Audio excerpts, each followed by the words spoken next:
Nous sommes ici dans l'usine Telluceram, qui date de... La première usine date de 1910.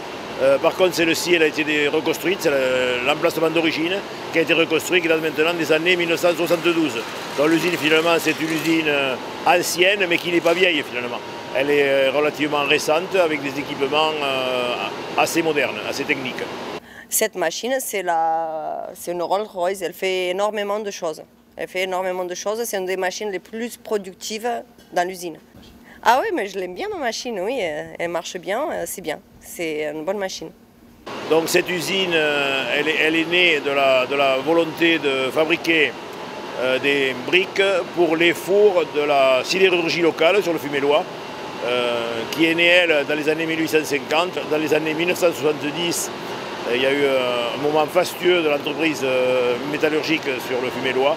Et donc des grands groupes comme Saint-Gobain, Lafarge se sont intéressés, ont été propriétaires d'ailleurs de l'ensemble et ont développé ces activités ici de briques réfractaires. La dernière mutation s'est faite dans les années 1980 quelques, quand l'usine est transformée en fabricante de produits réfractaires isolants. Fabrication de fours en particulier, uniquement pour l'industrie, pour des températures donc, entre 1200 et 1300 et 1850 degrés, pour travailler l'aluminium, la verrerie, la vaisselle, etc., la céramique. Je suis malaxiste, je prépare les pâtes pour la fabrication des briques. C'est à base d'alumine, de silice, d'argile, pour certaines de la sure et d'eau généralement. En premier c'est passé dans les pilons ou à la presse et ensuite c'est cuit au four au T5 là-haut. Dans les années 70-80, le grand donneur d'ordre qui était Saint-Gobain, Pont-à-Mousson, a réduit son activité. Et donc l'activité ici s'est réduite et parallèlement et dans la foulée, les marchés, disons, exotiques de masse sont venus concurrencer les produits fabriqués ici. Dans les années 2007, j'ai assisté à un groupe de salariés pour la reprise de cette entreprise et l'objectif et la réalité, ça a été de la transformer vers des produits de haute technologie. Ça veut dire qu'on les avait déjà, il y avait des savoir-faire ici, ils sont encore. On a repris ce savoir-faire et on a orienté la production vers ces produits-là. Donc ces produits-là sont moins importants en quantité au départ, mais ils sont plus intéressants techniquement et ils ne sont pas soumis à la concurrence des pays en particulier comme la Chine ou l'Europe de l'Est. Nous retrouvons en cours de route Saint-Gobain comme partenaire. Ma fonction c'est de réparer les machines quand elles sont en panne, voir s'il y a des améliorations à faire, les faire. Pour essayer de gagner en rendement. Pour faire les briques, donc on a beaucoup de moules et on change les formats fréquemment et on refait des moules. Et après, il y a pas mal d'aspiration, donc roulement d'aspiration, ventilation et je m'occupe aussi du four. On a à peu près 115 wagons qui tournent 24 heures sur 24, donc ça représente là 18 wagons par jour. Saint-Gobain nous fait confiance pour réparer leur four. Saint-Gobain nous fait confiance pour ses fournisseurs sensibles comme Areva, filiale d'EDF, etc.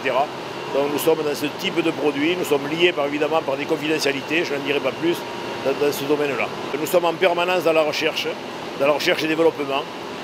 Notre priorité absolue, et ça se voit derrière nous là, nous avons sorti des produits en 3-4 ans de recherche, des produits réfractaires isolants, beaucoup plus légers et aussi résistants que nécessaire. Derrière, c'est le système Drylock, c'est un montage de briques à sec qui se monte sans ciment et ça s'emboîte tout simplement. Alors c'est un four tunnel de 50 mètres de long qui peut monter de 1240 à 1500 degrés et il a une cadence qui va de 12 wagons par jour à 30 wagons par jour suivant les qualités qui sont dedans. Et d'un produit beaucoup plus léger et résistant, mais plus léger d'au moins 30%. Ce sont des produits qui, analysés, permettent des économies d'énergie à nos clients de l'ordre de 30%. Et nous sommes dans certains domaines obligés quasiment de ressortir des produits pour fournir le marché mondial qui n'a plus ou presque plus de fournisseurs. Donc cette reprise depuis 2007 nous amène, après une période difficile de réorganisation, à être les fournisseurs pratiquement exclusifs de secteurs de réparation de fours, qui même si l'activité est diminuée de 50% pour nos clients, nous restons économiquement indispensables pour certains d'entre eux. D'ailleurs, Saint-Gobain l'a bien vu, il nous propose même de s'associer ou de nous associer à des recherches et développements sur certains produits par rapport à ce que nous avons déjà réussi. Mais à côté de la recherche que nous faisons dans le cadre de ces produits, nous avons aussi une recherche sur la brique de terre crue et nous avons un kit complet pour les poêles de masse. Nous fournissons la brique réfractaire, la brique isolante et le parement en brique de terre crue. C'est un kit complet. Nous avons même actuellement une alliance en cours avec des produits de l'Europe du Nord pour fournir l'ensemble. Autre recherche.